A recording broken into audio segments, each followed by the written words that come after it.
Hi, it's Tim Quast for Market Structure Edge, and we're talking about the core acronym, BCD. Broad market sentiment, that's our risk management gauge. Context is the cadence and calendar of the market, including options expirations. Now I want to talk about divergence. We've done it once with Apple, but we want to come around and look at it through the lens of broad market sentiment. So I'm going to click from the dashboard here through broad market sentiment, and here's what I mean by divergence.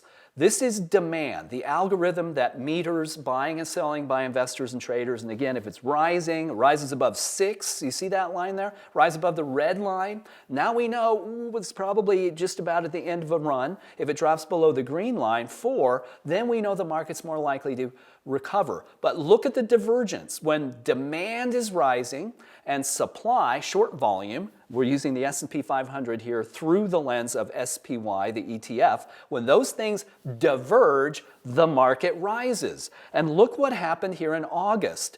Supply stopped falling and rose. Demand stopped rising and fell, and what did the market do? It reversed course. That principle applies everywhere. That's what we're going to use for individual stocks. And we'll talk about some navigation things next.